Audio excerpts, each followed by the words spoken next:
Alright, hey everyone. Today I'm going to brew up the Sidra Reserve that just came out a couple weeks ago. But this one's from Palma, Tucan in Colombia, in Cundinamarca. And this one is one of my favorite coffees that we've really purchased in general. The geishas to me always have like a somewhat recognizable profile. Like an Ethiopian, but just on steroids, just amped up. And this one, which is great, but this one had, when we first cupped it, had a really unique flavor. It had a lot of baking spice notes, but very sweet, so think like nutmeg, cinnamon, and then a lot of like stone fruit type sweetness. So peach was the main thing that came to mind. So really sweet, maybe a little bit lower in intensity of acidity, but still all those flavors just amped up like a geisha would be, but less recognizable and just more exotic. Not to say anything negative about the geishas; those are amazing coffees too. But this one is just a particular favorite of mine. So in brewing this coffee today, I ground it on about a 6 out of 10, 10 being the coarsest. And this coffee is going to brew quickly. We haven't been able to nail down the reason why, but both last harvest and then this harvest this year, this coffee tends to extract pretty fast, so you get a pretty rapid drawdown. And it's best we found to not really adjust too much for that. So don't start tightening up your grind if your total brew time is in that range of 2:30 to 3 minutes, which is a little bit fast for a pour over, but seems to work well for this coffee. So flatten your filter out. I like to press the seam edge against the opposite edge and just fold that seam down flush like that. Pop it in. Okay, got my water right off boiling, being here in the Mile High City. And as always, pre-wet that filter so you don't get the filter sucking up your brew water and throwing off your weight.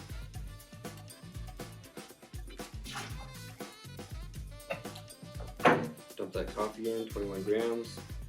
I personally like to do pour-overs with the coffee a bit up on the side of the filter. I find that I don't have to stir the bloom real aggressively, which kind of adds to agitation and changes up the extraction. And if it's up on the side, I can knock all of it down with the bloom water and and not have to stir it. So we'll add 2 to 3 times water weight in coffee, so about 40 to 60 grams. And I find it to be a best practice on the bloom to just visually observe that. If you have coffee that's really fresh, it's going to bloom and swell longer as that hot water comes into contact with those gases that are trapped in the coffee. This coffee I've had off roast a little bit, so it's going to be a little bit quicker on the bloom. Those gases aren't expanding quite as long. And so for the first pour, and my bloom is about 30 seconds, just for reference. First pour, you can pour a little more heavy, just to bring that water weight up.